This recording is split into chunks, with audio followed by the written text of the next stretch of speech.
Hello welcome back to my YouTube channel. ഇനി നമ്മൾ വീഡിയോയിൽ പറയുന്നത് how to concentrate your study, പഠനത്തിൽ എങ്ങനെ നമ്മൾക്ക് കേന്ദ്രീകരിക്കാം അല്ലെങ്കിൽ ഫോക്കസ് ചെയ്യാം എന്നുള്ളതാണ്. ഫസ്റ്റ് എന്ന് പറഞ്ഞു കഴിഞ്ഞാൽ നമുക്കൊരു ബേസിക് ഉണ്ടായിരിക്കുക എന്നുള്ളതാണ്. ഒരു ഗോൾ സെറ്റ് ചെയ്യുക എന്നുള്ളതാണ്. കാരണം നമ്മളിപ്പോൾ ഏതൊരു കാര്യം ചെയ്യുമ്പോഴും അതിനൊരു ഗോൾ ഇല്ലെങ്കിൽ, ഒരു ബേസിക് ഇല്ലെങ്കിൽ അതൊരിക്കലും നടക്കില്ല. സോ നിങ്ങൾ ആദ്യം നിങ്ങൾക്ക് എന്താണ് വേണ്ടത്, നിങ്ങൾ എക്സാമിനാണോ അല്ലെങ്കിൽ ജോബിനാണോ, ആ ഒരു ഗോള് നിങ്ങളുടെ മനസ്സിൽ നന്നായിട്ട് ഒന്ന് മനസ്സിലാക്കി വെക്കുക.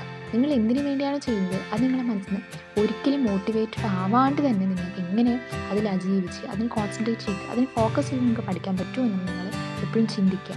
കാരണം ഒരിക്കലും നിങ്ങൾ മോട്ടിവേഷനെയോ അല്ലെങ്കിൽ മറ്റ് വീഡിയോസിനെയോ ഡിപ്പെൻഡ് ചെയ്ത് നിങ്ങൾ നിൽക്കാൻ പാടില്ല. നിങ്ങൾക്കതില്ലാതെ എങ്ങനെ നിങ്ങൾ സ്റ്റഡിയിൽ കോൺസെൻട്രേറ്റ് ചെയ്യുക എന്നുള്ളതായിരിക്കും നിങ്ങളെപ്പോഴും നോക്കേണ്ടത്. നെക്സ്റ്റ് എന്ന് പറഞ്ഞാൽ നമുക്ക് കിട്ടുന്ന പോയിൻറ്റ്സ്, അല്ലെങ്കിൽ നമ്മളിപ്പോൾ ഓൺലൈൻ ക്ലാസ്സിലാണെങ്കിൽ നമുക്ക് സാറുമാർ പറയുന്ന പോയിൻറ്റ്സ് നമ്മൾ നോട്ട് ചെയ്ത് വെക്കുക എന്നുള്ളതാണ്. ഇമ്പോർട്ടൻറ്റ് പോയിൻറ്റ്സ് നമ്മൾ നോട്ട് ചെയ്ത് വെക്കുക എന്നുള്ളതാണ്. കാരണം അത് നമുക്ക് എക്സാമിനാകുമ്പോൾ വളരെ നമുക്ക് ഇമ്പോർട്ടൻസ് ആയിട്ട് വളരെ നമുക്ക് പെട്ടെന്ന് നമുക്ക് എല്ലാ ചാപ്റ്റേഴ്സും നമുക്ക് ഒന്നിച്ചിട്ട് പഠിക്കാൻ പറ്റില്ല. സോ നമ്മൾ ഓരോ പോയിൻറ്റ്സ് വൈസ് നമുക്ക് അറിയുന്ന രൂപത്തിൽ ചുരുക്കി എഴുതി കഴിഞ്ഞാൽ നമുക്ക് എക്സാമിനാകുമ്പോൾ അത് നമുക്ക് വളരെ ഹെൽപ്പ് ചെയ്യും.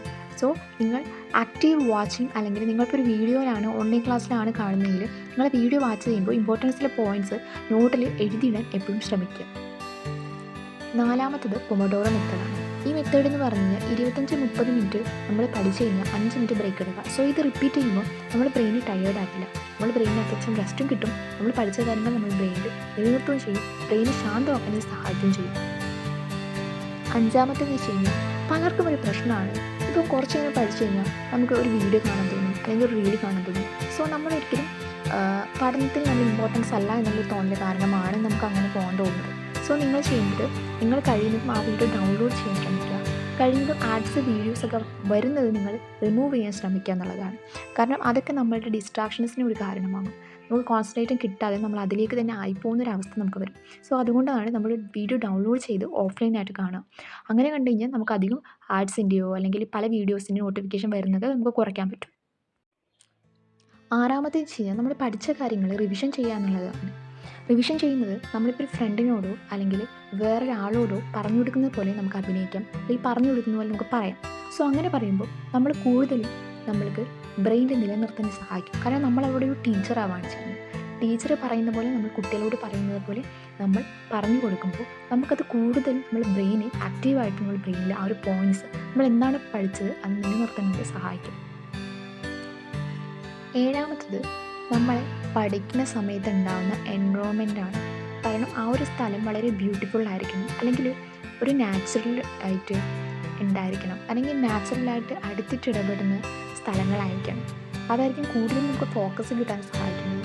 അല്ലാതെ ഒരു ഇടുങ്ങിയ സ്ഥലത്ത്, ഒരു വൃത്തിയില്ലാത്ത സ്ഥലത്ത്, അല്ലെങ്കിൽ കുറേ ബുക്കുകൾ കൂട്ടിയിട്ട സ്ഥലത്ത് അങ്ങനെയൊക്കെ പഠിക്കുകയാണെങ്കിൽ നമ്മുടെ ബ്രെയിൻ കുറച്ചും കൂടി ഒരു നെഗറ്റീവ് ഇമ്പാക്റ്റ് ഉണ്ടാക്കാൻ സാധിക്കും. സോ നിങ്ങളിപ്പോൾ ബുക്കുകൾ വൃത്തിക്ക് വെച്ചിട്ടില്ല, അല്ലെങ്കിൽ ബുക്കുകൾ അടുക്കി വെച്ചിട്ടുണ്ടെങ്കിൽ അതൊക്കെ അടുക്കി വെച്ച് മേശ വൃത്തിയാക്കി എന്നിട്ട് വേണം നമ്മൾ പഠിക്കുന്നത്. കാരണം നമ്മൾ പഠിക്കാൻ വേണ്ടിയിട്ട് എൻവയോൺമെൻറ്റ് എന്ന് വെച്ച് കഴിഞ്ഞാൽ വളരെ ഇമ്പോർട്ടൻസ് ആണ്.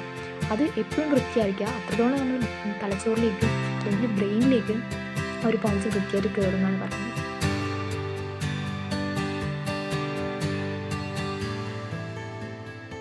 സോ അപ്പോൾ ഇന്നത്തെ വീഡിയോ ഇത്രയേ ഉള്ളൂ. അപ്പോൾ ഈ പറഞ്ഞ പോയിൻ്റൊക്കെ നിങ്ങൾ ജീവിതത്തിൽ അപ്ലൈ ചെയ്യാൻ ശ്രമിക്കുക. സോ നിങ്ങൾക്കിത് ഉപകാരമായിട്ടുണ്ടെങ്കിൽ ഈ വീഡിയോ സബ്സ്ക്രൈബ് ചെയ്യുക, ലൈക്ക് ചെയ്യുക. സോ എല്ലാവർക്കും ബൈ.